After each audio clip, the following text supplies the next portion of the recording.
छत्तीसगढ़ के दुर्ग में बच्चे जान जोखिम में डालकर स्कूल जाने को मजबूर हैं।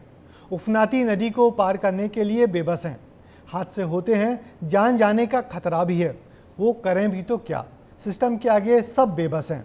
बरसों से पुल की ऊंचाई बढ़ाने की मांग कर रहे हैं, लेकिन कोई सुनने वाला ही नहीं है। और नतीजा ये है कि ज़िंदगी को बेहतर बनाने के लिए बच्चों को अपनी जान ही दांव पर लगानी पड़ रही है। देखिए बच्चों की ज़िंदगी से जुड़ी हमारी ये खास खबर।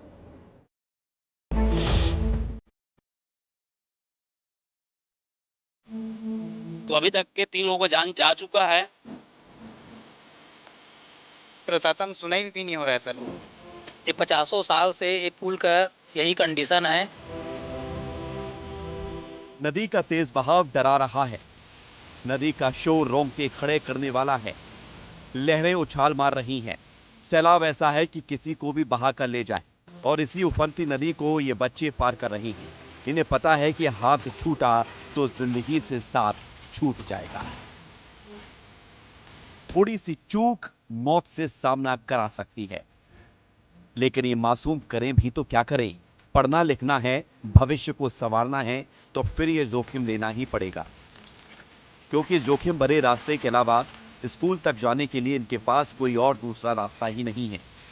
ये तस्वीरें दुर्ग की ग्राम पंचायत भाटपोखड़ी मुड़पार की है, जहां बच्चे नदी को पार कर स्कूल जाने के लिए मजबूर हैं। ये वो सड़क है, इन 800 लोगों का जाने आने करने का एकमात्र साधन। अभी तो ये नाला की पानी कम है, लेकिन बारिश तेज होगा तो ये पूरे तरह से नाला भर जाएगा और ये एकमात्र रास्ता बंद हो जाता है। ये नाला पार करके आप ही लोग जा रहे थे स्कूल? यस, हाँ, यहीं से हम लोग जाते हैं स्कूल घुटवानी पढ़ने के लिए। और ये बाढ़ आ जाता है तो हमको बहुत नुकसान होता है पढ़ने में। और ये नाला की वजह से हम आधे लोग स्कूल भी नहीं आ पाते। कौन सा क्लास में बेटा? 11th। आपको डर नहीं लगता है नाला पार करके आप स्कूल जा रहे हो, कहीं कुछ हो गया तो? डर लगता है, लेकिन क्या करें, पढ़ना है तो जाना पड़ेगा हमको। छोटे से हो यार, इतना बड़ा नाला कैसे पार करते हो? डर नहीं लगता? लगता है। हाँ, फिर क्यों पार करते हो? पढ़ना है तो इसलिए पार करते हैं। पुस्तक और कपड़ा। तो रोज आप ऐसे कपड़े खोल के स्कूल जाते हो? हाँ। और स्कूल जाते समय भी ऐसे उखड़ के जाते हो और स्कूल से आते समय भी ऐसे ही जाते हो? हाँ। गांव वाले खतरों से वाकिफ हैं, क्योंकि यहाँ कई हादसे भी हो चुके हैं। कुछ लोगों की जान भी जा चुकी है, लेकिन ये सिर्फ बेबसी है कि उनके बच्चे इसी खतरे के बीच से निकल रहे हैं।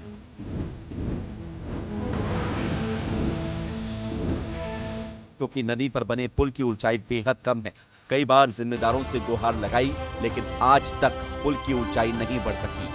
और करीब 800 लोगों की आबादी वाला ये गांव बारिश के सीजन में कैद होकर रह जाता है। अभी तक के काम चालू नहीं हुआ है, इसके बारे में पुल के बारे में और जानकारी नहीं है। लेकिन ये पुल नहीं बनने के कारण 800 लोगों को हर साल 2 महीना इसमें अपने जान को जोखिम में डालकर अपने रोजमर्रा की जिंदगी के लिए पार होना पड़ता है। कई दिन ऐसा आता है कि नदी नाले पूरे बंद होने के कारण 14 दिन पहले दिन गाँव लोग बंद रहते हैं। अगर उस कंडीशन में किसी का तबीयत खराब होता है तो अभी तक के 3 लोगों का जान जा चुका है। इंजीनियर आते तो बोलते थे अप्रैल में मतलब इसका काम चालू हो जाएगा। पूरा गांव के लोग थे सामने में, उसके बाद भी अभी तक कोई इसका है नहीं है। अभी तो उफान का में जब उफान आता है तो बहुत तकलीफ होता है। अगर बाहर से मेहमान आते हो तो डर के मारे मतलब नींद नहीं आता, ना खाना नहीं खाते हैं बाहर के आदमी, अगर कोई भी आके यहाँ फंस जाते हैं तो। अकेले स्कूली बच्चे ही नहीं, रोजमर्रा के कामों के लिए ग्रामीण भी इसी तरह जान जोखिम में डालकर निकलते हैं। बेबसी है, जान का खतरा है, भविष्य अंधकार में है, लेकिन सिस्टम है कि ग्रामीणों के दर्द को महसूस करने के लिए तैयार ही नहीं है। क्या किसी बड़े हादसे का इंतजार किया जा रहा है? अगर इन मासूमों के साथ कुछ दुखद घटना होती है तो इसके लिए जिम्मेदार कौन होगा? देखिए साहब, ये सिर्फ एक पुल की बात नहीं है, बल्कि कई मासूमों और गांव वालों की जिंदगी का सवाल है।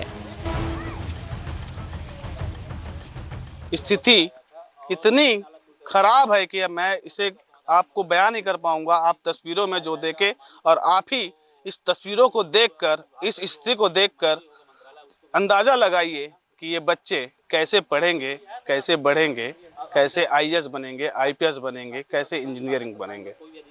वीडियो जर्नलिस्ट सूरज सिंह के साथ दिलीप शर्मा, विस्तार न्यूज, दुर्ग। तो इन तस्वीरों ने तो आपको भी डरा दिया होगा, सोचने पर मजबूर कर दिया होगा। लेकिन हैरानी की बात यह है कि बरसों बीतने के बाद भी अधिकारियों ने इनके बारे में जरा भी नहीं सोचा, जबकि ये बच्चों के भविष्य और उनकी ज़िंदगी का सवाल है।